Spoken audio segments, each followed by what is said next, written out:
Hi hello नमस्कार, मी कोमल आणि स्वागत आहे तुमचं नाशिककर कोमल या मराठमोळ्या यूट्यूब चॅनलवर। मंडळी, प्रत्येक महिन्यामध्ये 2 एकादशी येत असतात। तर पौष महिन्यातील षटतिला एकादशी नक्की कधी आहे, त्याचबरोबर षटतिला एकादशीच्या दिवशी आपल्याला कोणते उपाय करायचे आहे ज्यांच्यामुळे आपल्या सर्व मनोकामना इच्छा आकांक्षा पूर्ण होतील, त्याचबरोबर षटतिला एकादशीची पूजाविधी कशी आहे याबद्दलची माहिती आपण जाणून घेणार आहोत। त्यासाठी तुम्ही व्हिडिओ पहिल्यापासून शेवटपर्यंत बघा, म्हणजे योग्य ती माहिती तुमच्यापर्यंत पोहोचेल आणि उपायांबद्दल देखील माहिती तुम्हाला मिळेल। व्हिडिओ बघत असताना कमेंटमध्ये सर्वांनी लिहा जय हरी। चला तर मग आजच्या व्हिडिओला सुरुवात करते। षटतिला एकादशीला आपल्या हिंदू धर्मामध्ये अत्यंत पवित्र स्थान आहे। षटतिला एकादशीच्या दिवशी भगवान विष्णू आणि माता लक्ष्मीची पूजा केली जाते। या दिवशी नियमित व्रत केल्यामुळे आपल्या मनातील सर्व इच्छा पूर्ण होतात। धार्मिक मान्यतेनुसार षटतिला एकादशीला मनापासून आपण उपवास केलं, व्रत केलं, पूजा अर्चा केली तर त्यामुळे सर्व मनोकामना पूर्ण होतात। षटतिला एकादशीच्या दिवशी तुळशीच्या पूजेला देखील विशेष महत्त्व दिलं जातं। षटतिला एकादशीचं व्रत केल्यानं आपल्या आयुष्यातील सुख आणि सौभाग्य वाढायला मदत होते। त्याचबरोबर षटतिला एकादशीचं व्रत केल्यास आपल्या जीवनातील सर्व समस्या दूर व्हायला मदत होते। हिंदू वैदिक कॅलेंडरनुसार यंदाची षटतिला एकादशी माघ महिन्याच्या शुक्ल पक्षातील एकादशी तिथीला म्हणजेच 24 जानेवारी शुक्रवारी रोजी संध्याकाळी 7:25 ते दुसऱ्या दिवशी म्हणजेच 25 जानेवारी शनिवारी रात्री 8:31 ही एकादशी असणार आहे। तर उदय तिथीनुसार 25 जानेवारीला शनिवारी षटतिला एकादशीचं व्रत आपल्याला करायचं आहे। तर षटतिला एकादशीची पूजाविधी काय आहे ते आपण सर्वप्रथम जाणून घेऊया। षटतिला एकादशीच्या दिवशी सकाळी लवकर म्हणजे ब्रह्ममुहूर्तावर उठून स्नान करायचं। त्यानंतर पिवळ्या रंगाचं स्वच्छ वस्त्र परिधान करायचं आणि समजा नसेलच तुमच्याकडे पिवळ्या रंगाचं वस्त्र तर इतर दुसऱ्या रंगाचंही तुम्ही वस्त्र परिधान करू शकता, फक्त ते स्वच्छ असलं पाहिजे। आणि तुमच्या घरातील मंदिरासमोर बसायचं आहे। तिथे बसून भगवान विष्णू आणि माता लक्ष्मीची विशेष पूजा करायची आहे। त्यासाठी सर्वप्रथम दीप प्रज्वलन करून घ्यायचं। तुमच्याकडे भगवान विष्णू आणि माता लक्ष्मी यांचा फोटो मूर्ती असेल तर त्यांची तुम्ही पूजा करून घ्यायची आहे। पूजा संपन्न झाल्यानंतर तुळशीजवळ शुद्ध गाईच्या तुपाचा दिवा लावायचा आहे। एकादशीच्या दिवशी आपण तुळशीला पाणी घालत नाही किंवा तुळशीला स्पर्श देखील करत नाही, त्यामुळे तुळशीच्या कुंडीला तुम्ही हळद कुंकू लावून घ्यायचं आणि तिथेच तुम्ही तुळशीजवळ गाईच्या तुपाचा दिवा लावायचा आहे। लक्षात घ्या, आपल्याकडून तुळशीला स्पर्श होणार नाही याची आपण काळजी घ्यायची आहे। त्याचबरोबर तुळशी मातेला 16 शृंगाराच्या वस्तू देखील अर्पण करायच्या आहे। तुळशीच्या मंत्राचा जप करायचा आणि आपल्या कुटुंबाच्या सुखसमृद्धीसाठी प्रार्थना करायची आहे। तुळशीची पूजा करताना पुढील मंत्रांचा जप तुम्ही करू शकता। त्यातील पहिला मंत्र असा आहे, महाप्रसाद जननी सर्व सौभाग्यवर्धिनी आदिव्याधी हरानित्य तुलसीत्व नमस्तुते। दुसरा मंत्र असा आहे, तुलसी श्री महालक्ष्मी विद्या विद्या यशस्विनी धर्म्या धर्मानना देवी देवी दवमन प्रिया लभते सुतरा भक्तिमंते विष्णुपद लभेत तुलसी भूर्महालक्ष्मी पद्मिनी श्री हरपिया।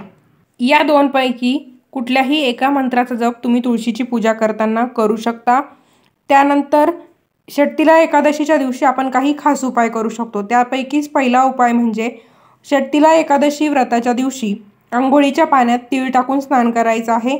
स्नान केल्यानंतर गंगाजल घ्यायचं, थोडंसं त्यात तीळ मिसळायचं, तांब्याच्या भांड्यात पाणी घ्यायचं आणि त्या पाण्यात हे तीळ आणि गंगाजल टाकून सूर्यदेवाला अर्घ्य अर्पण करायचं आहे। असं केल्यामुळे सदृढ आरोग्याचा आशीर्वाद आपल्याला मिळतो आणि अनेक प्रकारच्या समस्या देखील दूर होतात। दुसरा उपाय म्हणजे षटतिला एकादशीच्या दिवशी स्नान आणि दान या 2 गोष्टींना खूप विशेष महत्त्व आहे। तुम्ही या दिवशी एखाद्या व्यक्तीला, गरजू व्यक्तीला दान करायचं आहे। असं केल्यामुळे आपल्याला सौभाग्य आणि शाश्वत पुण्य प्राप्त होतं। पुढचा तिसरा उपाय आहे तो म्हणजे जर तुमच्या कुंडलीत काही ग्रहदोष असतील, इतर काही दोष असतील तर ते दोष दूर करण्यासाठी आपल्याला तर्पण करायचं आहे। षटतिला एकादशीचं व्रत तर आपल्याला करायचं आहे, व्रतासोबतच तर्पण देखील करायचं आहे, त्यासोबत दान करायचं। यामुळे काय होतं, कुंडलीतील शनी, राहू, केतू आणि पितृदोष असतील तर ते दूर होऊन जीवनात सुखसमृद्धी यायला मदत होते। त्यामुळे षटतिला एकादशीच्या दिवशी आपल्याला तर्पण करायचं आहे, त्यामुळे देखील आपल्या जीवनात सुखसमृद्धी येते। षटतिला एकादशीच्या व्रताच्या दिवशी आपण जे काही अन्न खातो तर त्यामध्ये तिळाचा वापर करायचा आहे असं आपल्या शास्त्रात सांगितलं आहे, कारण तिच्या नावातच आहे षटतिला। तर बघा, आपण एकादशीला साबुदाण्याची खिचडी खातो, वेपर्स खातो, भगर खातो, तर या अन्नामध्ये आपल्याला तिळाचा वापर करायचा आहे। मग तुम्ही तिळाचे लाडू खाऊ शकता। या दिवशी जर आपण पदार्थांमध्ये, अन्नपदार्थांमध्ये तिळाचा वापर केला तर त्यामुळे आपलं आरोग्य सदृढ होतो आणि सदृढ आरोग्याचा आपल्याला आशीर्वाद लाभतो। म्हणून आपल्याला या दिवशी तिळाचा जास्तीत जास्त वापर करायचा असतो। अंघोळीच्या पाण्यामध्ये देखील आपल्याला तीळ मिसळून अंघोळ करायची असते। आणि महत्त्वाची गोष्ट म्हणजे आपल्याला या दिवशी एक गुप्तदान करायचं आहे। ते दान म्हणजे तिळाचं दान आपल्याला करायचं असतं, त्यासोबत गुप्तधनाचं दान करायचं असतं। त्यासाठी तुम्ही काय करायचं, तीळ घ्यायचे, तिळामध्ये काही नाणे टाकून ते तुम्ही एखाद्या गरजू व्यक्तीला गुप्त पद्धतीने दान करायचं आहे। असं केल्यामुळे आपल्याला नशिबाची साथ लागते, आपल्या आयुष्यातील दुःख, दारिद्र्य नाहीसे होते आणि जीवनात प्रत्येक कामात आपल्याला यश मिळते। म्हणून आपण षटतिला एकादशीच्या दिवशी दान करायचं आहे। आपल्या हिंदू धर्मामध्ये दानाला खूप महत्त्व आहे। षटतिला एकादशीच्या दिवशी तुम्ही जे काही दान कराल त्याचं कोणालाच तुम्ही कल्पना द्यायची नाही, त्या दानाबद्दल कोणालाही सांगायचं नाही। गुप्त पद्धतीचं अशा प्रकारचं दान करायचं आहे। तुम्ही थोडेसे तीळ घ्यायचे, त्या तिळामध्ये नाणे टाकून तुम्ही ते गरजू व्यक्तीला गुप्तपणे दान करायचं आहे। नक्कीच त्याचा फायदा तुम्हाला होईल। भगवान विष्णूंसोबत माता लक्ष्मी देखील प्रसन्न होऊन आशीर्वाद देतील। तर अशा प्रकारचे उपाय आपण षटतिला एकादशीच्या दिवशी करायचे आहे। षटतिला एकादशीचं व्रत किंवा कोणतंही एकादशीचं व्रत आपण सकाळ, संध्याकाळ आणि त्यानंतर दुसऱ्या दिवशी ते उपवास सोडत असतो। म्हणजे आपल्याला शनिवारी व्रत करायचं आहे तर हा उपवास आपण रविवारी सकाळी सोडायचा असतो। एकादशीचं व्रत संध्याकाळी सोडायचं नसतं, त्यामुळे एकादशी पांगळी होते असं म्हटलं जातं। त्यामुळे सकाळ संध्याकाळ असं दोन्ही टाईम आपल्याला हे व्रत करायचं असतं। त्यासाठी तुम्ही साबुदाणा खिचडी, भगर, वेपर्स, फळं खाऊन हे व्रत करू शकता। या एकादशीच्या दिवशी आपल्याला भगवान विष्णूंची देखील विशेष सेवा करायची असते।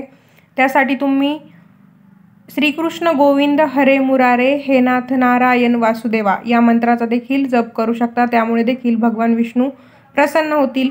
त्याचबरोबर विष्णू सहस्रनामाचं पठण करायचं आहे। श्रीसूक्ताचं पठण तुम्ही या दिवशी करू शकतात। देवी लक्ष्मीची विशेष पूजा करायची, देवी लक्ष्मीला लाल रंगाची फुले अर्पण करायचे, त्यामुळे देवी लक्ष्मी देखील प्रसन्न होते, कारण ही एकादशी भगवान विष्णू आणि माता लक्ष्मी यांना समर्पित असते। म्हणून आपल्याला भगवान विष्णूंसोबतच माता लक्ष्मीची देखील या दिवशी विशेष पूजा करायची आहे। तर मंडळी, अशा प्रकारे आजच्या व्हिडिओमध्ये आपण षटतिला एकादशी कधी आहे, व्रत कसं करायचं, पूजा कशी करायची, कोणते उपाय करायचे, कोणतं गुप्तदान करायचं याबद्दलची सविस्तर माहिती जाणून घेतलेली आहे। व्हिडिओ तुम्हाला आवडला असेल तर व्हिडिओला लाईक नक्की करा, शेअर करा। त्याचबरोबर तुम्ही माझा व्हिडिओ पहिल्यांदा बघत असाल किंवा अजून आपल्या चॅनलला सबस्क्राईब केलेलं नसेल तर धार्मिक, आध्यात्मिक तसेच सणावारांचे व्हिडिओ बघण्यासाठी आजच नाशिककर कोमल या मराठमोळ्या यूट्यूब चॅनलला नक्की सबस्क्राईब करा आणि त्या शेजारी जे बेल आयकॉन दिलेला आहे त्याच्यावरती देखील क्लिक करा, म्हणजे जे नवनवीन व्हिडिओज येतात त्याचे अपडेट तुम्हाला नोटिफिकेशनद्वारे मिळतील आणि तुमचा एकही व्हिडिओ मिस होणार नाही। पुन्हा भेटूया अशाच एका नवीन व्हिडिओसोबत। धन्यवाद।